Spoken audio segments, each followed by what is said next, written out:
Alright, so with modern season coming up for RCQs, I figured it'd be a good time to kind of go over my deck list and what I'm planning on running this season. So we're going to start with it. We're doing a pretty normal-ish version of Red Deck Wins. We're going to do kind of the prowess package here. So little light on creatures, real heavy on burn spells, etc., etc. Starting things, you know, the tried and true Monastery Swiftspear, I think is one of the best, you know, just kind of staple cards for Red Deck Wins. We're also running 4 copies of Slickshot Show Off right there. These are crazy good. They've got evasion with flying, which is really nice, and they also do 2-0. So it's kind of like more stacked towards the aggro we want. And then finally, rounding out creatures, 4 copies of Vexing Devil. I think Vexing Devil is just a really good card. It is a 1-drop 4/3 that basically can operate as a ping spell. If your opponent decides to take the 4 damage from it, then you sacrifice Vexing Devil, and the floor on it is it's a 1-drop 4 damage burn spell, basically. That doesn't technically activate prowess, but it's still 4 damage, so that's really good. Next, we will go over the instants, sorceries, and enchantments, etc., etc. We are very instant heavy. I think that instant speed is one of the best ways to improve your red decks in general. So we're running 4 copies of Lava Dart, which is one of the most busted pings in Modern, because you can sacrifice a mountain and get another prowess trigger with it. It's basically 2 prowess triggers for 1 mana and sacrificing 1 land, which we don't care too much about if we're sacrificing the land. We're running 4 copies of Lightning Bolt. Lightning Bolt is just kind of like, you know, that's the benchmark for burn decks. You run it, you know, 4 copies, instant speed, 3 damage is pretty awesome. We also have 4 copies of Manamorphose. This is probably the most expensive card in the deck. They're like $5 a piece or whatever. At least that's what I paid for them at my LGS. Very nice little mana. For 2 mana up front, you basically get free card draw and free prowess trigger, which is crazy good.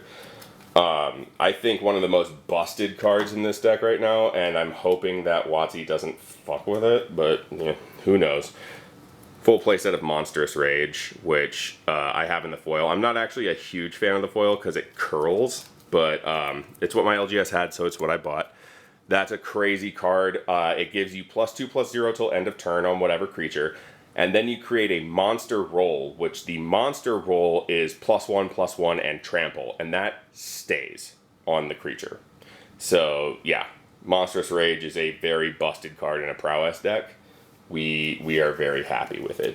Then we have our singleton copies. We're running a single copy of Skullcrack in the main board. And we're running a single Spikefield Hazard in the main board for the dual land. It kind of lets us cheat on our land base a little bit. And then rounding out our instance, we have 4 copies of Wild Slash. This is not the best in terms of burn stuff, but I prefer it over, say, like a sorcery that does 3 damage, you know, which we'll get to here in just a second, speaking of which. But I think that instant speed interaction is one of the strongest tools in our toolbox as mono red. So we are very light on sorceries. The only sorceries I'm actually running right now are Lava Spike. Full playset of Lava Spike. It's a sorcery speed lightning bolt. I think that's fine. I think things like Bolt Wave are also good. This is much cheaper than Bolt Wave and what my LGS had available. So that's what I bought. And then rounding things out in our spells before we get to the lands, we are running 3 copies of Kumano Face's Kakazan. I think this card is crazy busted in terms of 1-drop enchantments because of this right here. So it flips on turn 3 if it can get to the flip state. You get Etchings of Kumano, which has haste, which is really good. And if a creature dealt damage this turn by a source you control would die, you exile it instead. Really good to have in the main board. Makes it a very problematic card to deal with. Plus, it is a free ping damage, right? Then we'll go to the lands. Lands are pretty straightforward. We're just running 8 basic mountains. Mine are not matching. I don't care. I'm not going to match them. If I do, it'll be with something cool. And then, something cool, like a bar of chocolate. Anyways, one thing I am considering doing is bumping up to 9 mountains and cutting one of these guys. Den of the Bugbear is a really strong card, but having 3 of them is not necessary, I don't think. The big reason I don't want to have too many of them is because it runs a very reasonable chance of coming in tapped if we draw into it. And tapped lands slow us down. We don't want that. We want to be able to go fast. So I might cut down to 2 dens and bump up to 9 mountains. The next lands that we're running, full playset of Ramanap Ruins. This card is an all-star, absolute all-star. It has closed out so many games for me with that little 2 red, 2 generic sacrifice, 2 damage thing. Very nice. Gets around counterspells because it's an ability. And it's just a really nice little way to kind of close out a game. Nice little ace in the hole, I guess we'd call it, right? Ace up the sleeve. I don't know. I should know this shit. It's card game, whatever, doesn't matter.